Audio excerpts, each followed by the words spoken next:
So when I hear you guys say, or Jones present the idea that determinists should prefer annihilationism because truly the unbeliever could not do otherwise on determinism, I guess I'm not trying to start a debate, but I heard you guys got to argue about that at lunch a little bit, and I'm super jealous, and I would have paid money to be a fly on the wall for that conversation. So I'm wondering if you could just summarize the points that you made there. Just to be clear, Braxton. It was more Braxton, Chris, and Paul at lunch. But yeah, well, it was Braxton I wasn't and Paul sitting and at me. their table. Yeah, they had to socially distance us, and we were at two separate tables. And unfortunately for us, Clay was at the other table, and so he wasn't a participant in that. But yeah, Braxton and Paul really grilled me, and that was a lot of fun, if not a little bit terrifying at the same time. I don't know. I think I might have mentally blocked that conversation, so I don't know if I can summarize how it went for you. So I'll let them do it. I can probably summarize it.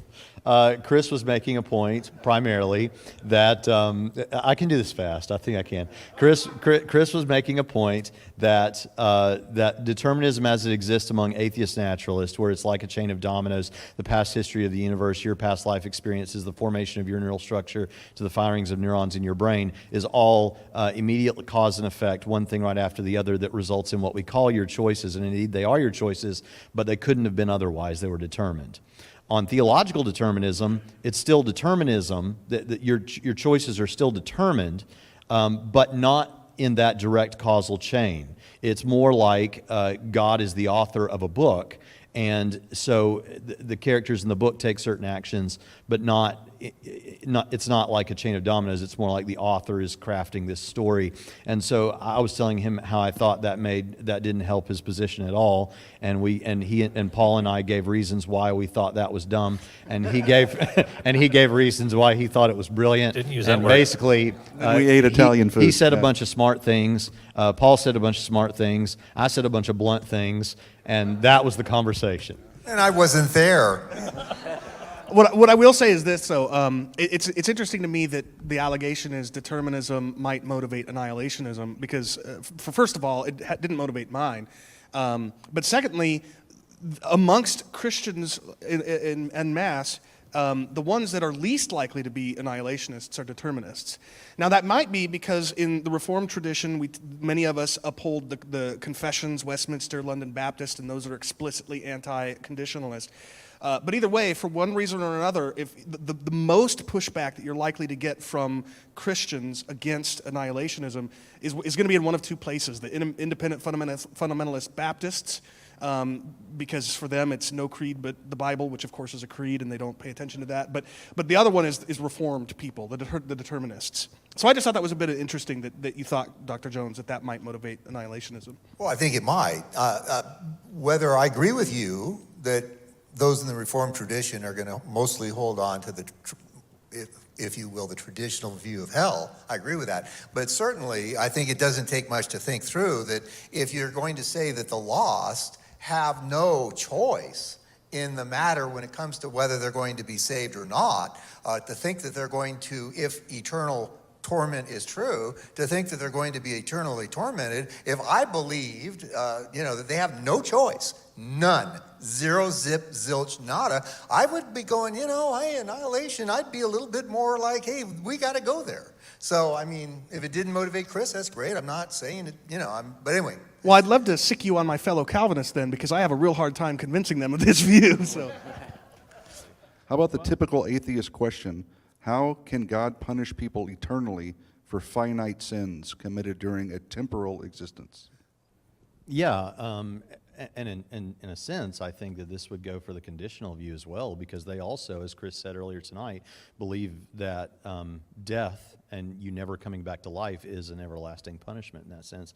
And so I think a good kind of common way of thinking about this is, and I didn't come up with this, and I think I saw in presentation, in fact, Paul, where you said who did, so maybe you can lay that out afterwards. But the way I think of it is my own. I think, okay, if I had a neighbor who had a cat that was always whining at my window when I'm trying to watch TV at night, let's imagine that I strangle the cat, and there's probably a penalty to pay for that. I don't know what it is. Maybe you spend the night in jail. Maybe you pay a fine. I don't know what that is because I don't usually kill. I never kill cats.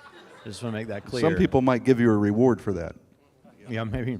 But there's a penalty of some kind. But what if my neighbor keeps buying cats and eventually I strangle my neighbor?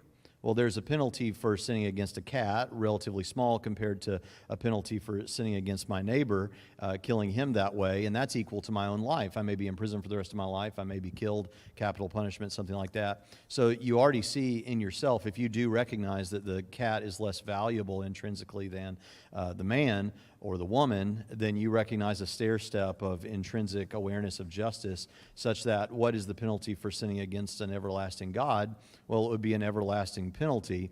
And then there's a solution, fortunately, to that, which is an everlasting person could qualitatively die for our everlasting sins.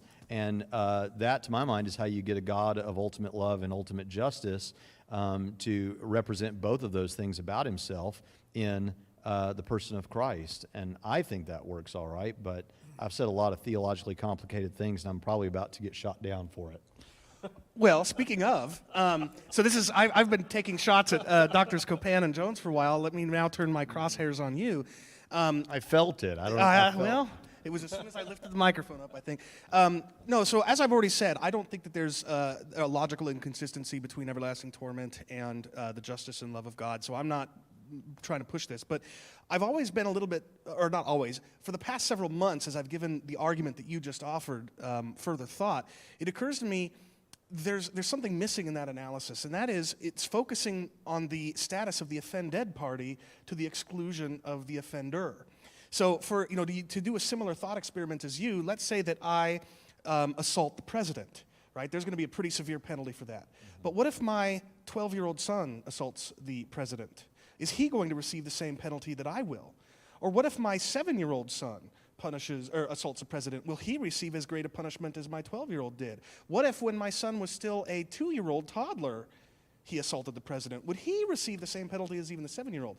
So it seems to me that, yes, the greater the status of the offended party, the greater the penalty is deserved, but equally, the greater the disparity between the status of the offended and the offender, the less punishment is required of the well, offender. wouldn't you say that we do kind of account for that, at least for those who hold to some kind of a doctrine of age of accountability doctrine, or someone is mentally disabled or something like that, we would have certain views of that. Wouldn't that account for that? Or are you really looking at a graded scale where based on level of awareness, level of cognitive complexity, perhaps even IQ, there's a difference? I mean, how far would you want to push that? I don't necessarily want to push it any further than I've already offered it, in part because I don't want to be proven wrong. But that having been said, all I'm saying is, in order to determine the appropriate penalty for an offense, it seems to me like it's not enough to focus solely on the status of the offended party. We've also got to focus on the status. I think I actually agree with that. I just think if we do include a doctrine, something like what we've described, that would still work out. Now, I'll tell you one valuable thing that just came out of this interaction is now I can say I've had an onstage debate with Chris Tate. So who won? That's what I want. Well, Paul's gonna make the win. And I'll just add one further thing too, in addition to what's already been discussed, the fact that it's also not a string of finite sins that we're talking about, but rather an orientation toward God or away from God that is at issue. So I think a lot of times we look at these individual sins. This person has committed a string of finite sins, and then there is this everlasting judgment. Think in terms of the direction of a person's life, the setting of a moral and spiritual compass.